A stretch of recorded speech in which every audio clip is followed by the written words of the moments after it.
Here's another cute baby picture. My kid just turned 1, so wanted to update that. All right, who we are. Video Dads is me, Slavik, and Travis Gilmore. Our whole business is we make short, web-friendly videos for nonprofits and universities and corporate organizations that go on the web that tell their story about the people that make up their organization. Before we were Video Dads, we worked at Alaska Public Media. We created the India Alaska series and made short documentaries about a variety of people for 65 straight weeks before we left. But the good folks at Alaska Public Media are still doing that series, which is really cool. And before India Alaska, Travis and I were both the membership and marketing managers at the KKM and KSKA. So we had a lot of interesting opportunities to learn how to incorporate social media into our regular marketing plans for broadcast and for the web and for email. We had a lot of lessons that we learned along the way. So you hear this all the time, your nonprofit should be on social media, but what exactly does that mean? And it's really hard to know what you should be posting. It's easy to post, but what should we be posting, and how does that tie into our campaigns? How does that tie into our fundraising appeals and to Pick, Click, Give? So if you only take away one thing during this presentation, the key to social media marketing is, instead of just promoting yourself, you have to give back to the social media community, to your fans. You have to share, interact with them. You have to be fun, and you promote others. So there's a reason why it's called social media, because you're really just being social with them. You wouldn't go to a party, with a copy of your annual report, just talking about your organization to everybody you meet. You would interact. You talk about certain stories. You'd have fun, and occasionally promote yourself. The most successful companies really don't even use social media to sell or promote anything. And for example, Reddit, which is probably the biggest web sharing websites for young millennials and Gen Xers, they actually ban users who promote themselves too much. And I've been banned from Reddit a couple of times from trying to promote India Alaska videos and not sharing other people's videos more often. So that's kind of the MO for a lot of the Web 2.0 and newer websites out there for communities is really about sharing stuff that you find and occasionally promoting yourself. Here's some ideas of what big businesses do online, more than just nonprofits. I took some screenshots from last year and then a year later, a couple days ago, to see what they were doing. Dove, for example, they have a hashtag where they ask people to share their beautiful story.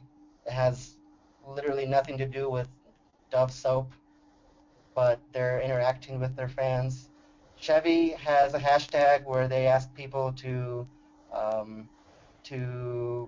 support breast cancer awareness. They ask people to have fun with memories of old Chevys, and occasionally, very, very rarely, do they have a really nice, cool picture of a brand new Chevy, but it doesn't have any price tags on it, um, doesn't have any messages about going to your local Chevy dealership to buy. It's really just about sharing and interacting with their community. Home Depot, they have some really good do-it-yourself tips. I did a random search for lawyers.com, and they have tips on what to do if you get in trouble.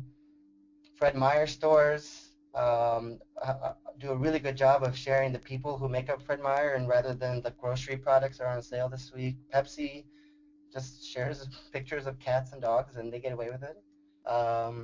And here's some screenshots of really good Pick, Click, Give social media posts. They're really just reminders about Pick, Click, Give. They're related photos. They're stories about people, not just the organization. They link to other organizations that are in Alaska. They have tips. They ask people to share. It's not so much asks, but it's really just kind of sharing the people and missions behind the organizations. And Pick, Click, Give is not the only message, but it's a reminder that you can Pick, Click, Give to that organization.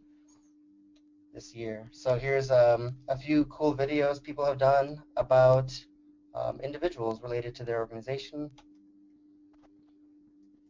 Big companies have, a team of social media strategists, staff who basically just play online all day, and they make fun graphics and memes, sharing cats and puppy pictures, and they build a fan base. And they use that space, social media, to really just build a community of like-minded people rather than just selling themselves. And once in a while, they ask the rep community for something back. People are, when you give something to people, they're likely to want to give something back to you. And so the more you give to people, the more likely they want to give something back to you once in a while when you ask for it. Nonprofits, on the other hand, I did a few examples here, screenshots. Red Cross does an okay job of sometimes having, tips, how to stay safe, but a lot of their Facebook, a lot of their social media are just asks over and over and over again. And it's interesting because for-profit businesses, they use their social media real estate to just tell other people's to tell their people's stories and link to other things that they find on the web. They share photos, whereas nonprofits really, we depend on people. We depend on missions and stories that are really passionate, and yet we use our social media platform to ask for help, for donations over and over again, for volunteers, for likes, for shares. And people are busy on the web. They might spend a minute on their phone browsing through their Facebook. They don't have a lot of time already, and so anything that asks more of them or asks them to give their time will likely be ignored. And that's the irony, is that for-profit businesses like Dove or Chevy or Pepsi would kill for the kind of stories that nonprofits have, on their social media, and yet, we kind of squander that opportunity on our social media platforms by just asking for money. And since I come from public broadcasting, we had a pretty big turnaround in terms of we used to just use social media for the asks. Our public broadcasting model for donations was give most of the year, and then once or twice a year ask for support. But on the web, it was mostly just ask for support. Public media has made a pretty good model of the ratio from giving to asking.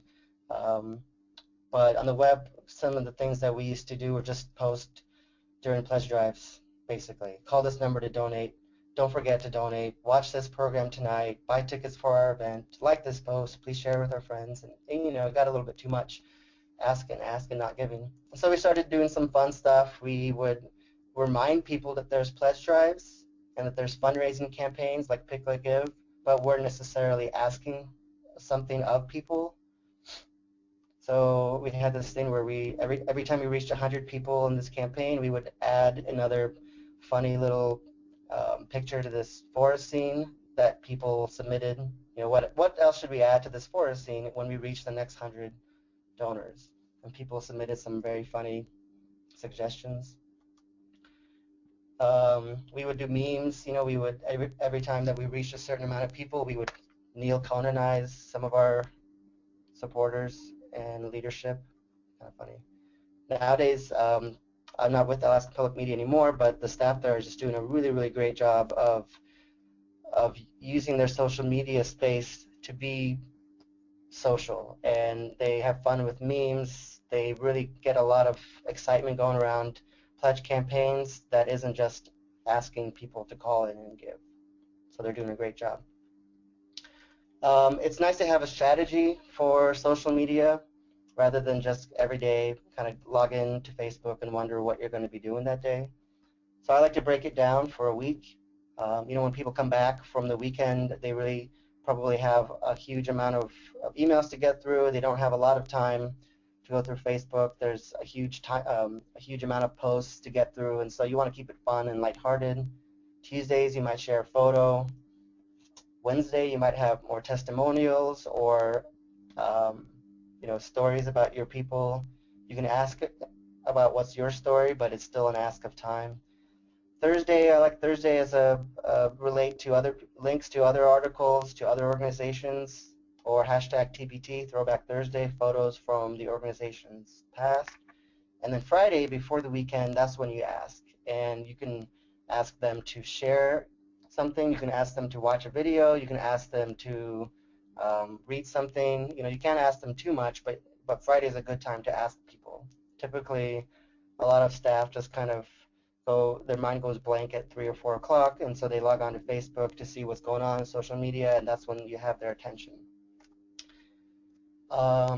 Most important Facebook tip ever, no matter how many fans you have, nowadays you can't reach your fans really without boosting your posts. Even if you have 10, 20,000 fans, only a very small portion of them will see your posts unless you boost them.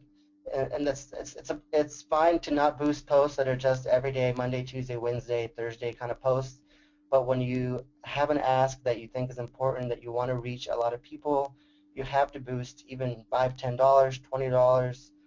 $20. Indy, Alaska's videos, we had a budget of $75 a week. Sometimes we split them into a Monday and a Thursday or Friday post, but for the most part, just something. You have to have a little bit of a budget for boosting your social media posts that you intend to get some sort of that you want people to share or watch or to read. Other Facebook tips, you want to post a photo as much as possible because you get a lot more real estate, even if it's just a simple related photo, puppies and cats.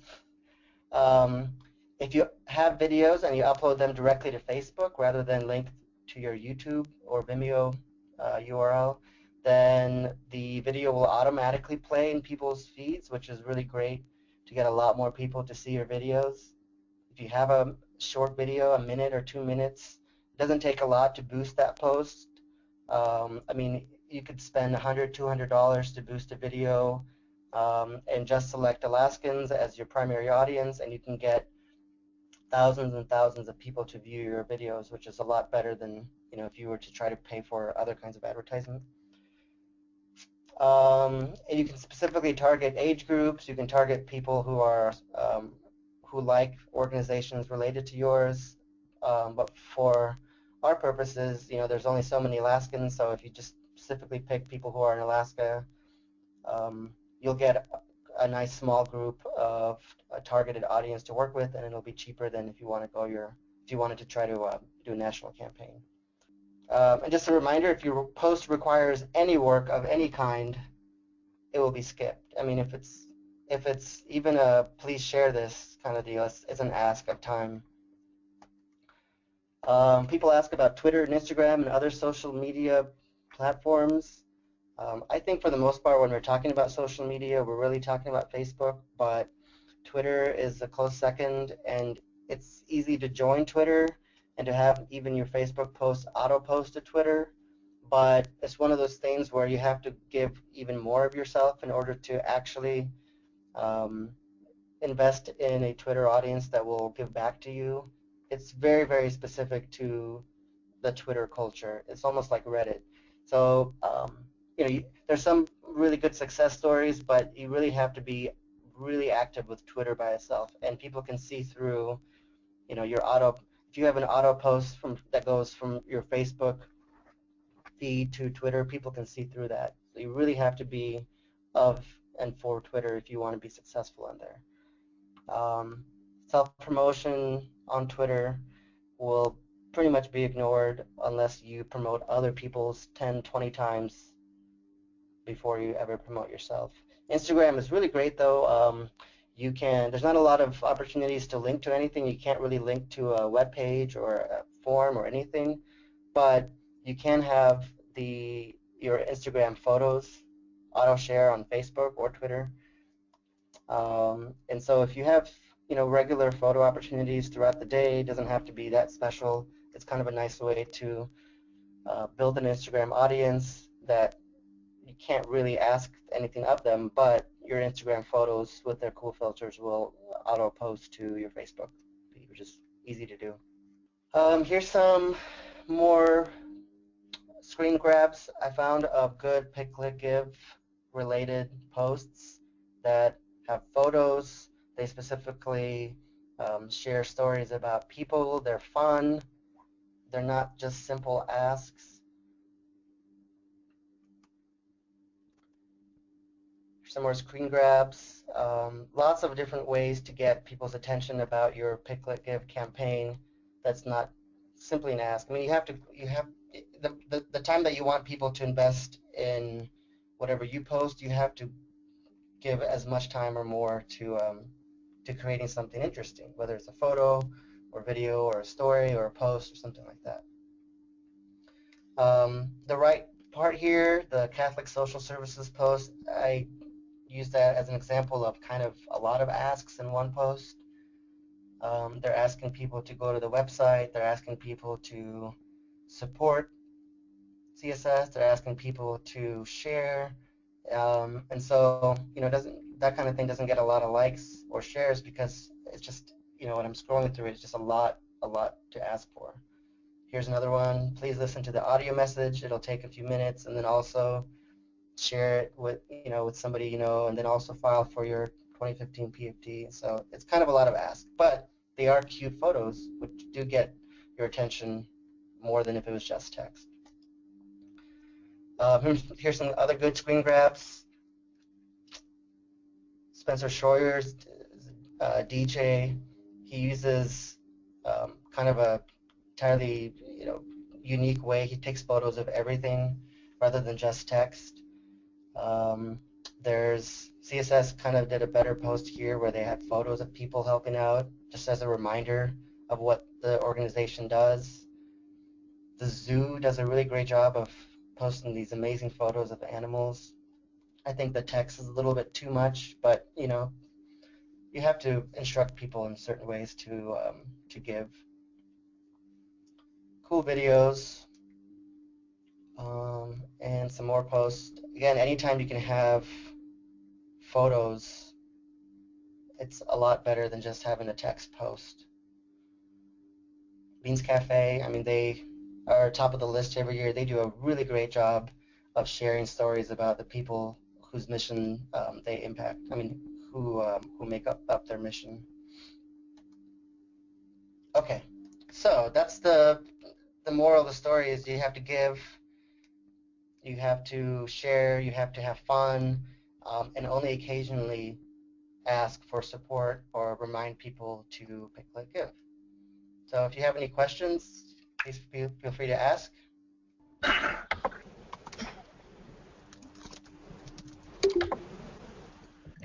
What's the ideal video length? We used to make videos that were 4 and 5 minutes, and that's just way too long. And for our 4 or 5 minute videos, we knew we'd have to have at least 3 or 4 subjects.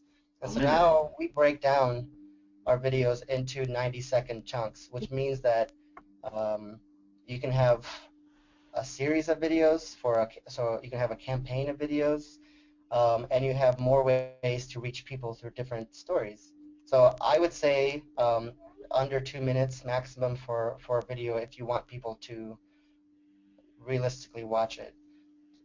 Now there's some times where you might have like a video that you've had produced for your maybe an event, a special event, and it happens to be 7 minutes. That's okay if you share that online. Just expect that people won't really tune in past a minute and a half. Kim Sweeney asks, is it possible to have a copy of this PowerPoint? Yep, and I think Pick, Click, Give will have recorded this presentation so that you can access it later. See another question, Jennifer Adams. For organizations that want to engage in Pick, Click, Give, do the board of directors have to be volunteers only? I think that's a question for the Pick, Click, Give for people. Amy asks, do you advise folks not shoot rough video with iPhones, or is that allowable? Any video that is authentic is allowable. I mean, you can upload just a iPhone video. You can hire people like us to produce more of a documentary kind of inspirational video or anything in between. It doesn't, I mean, like, there's obviously advantages and disadvantages to either, but the best thing you can do is just post and post and post.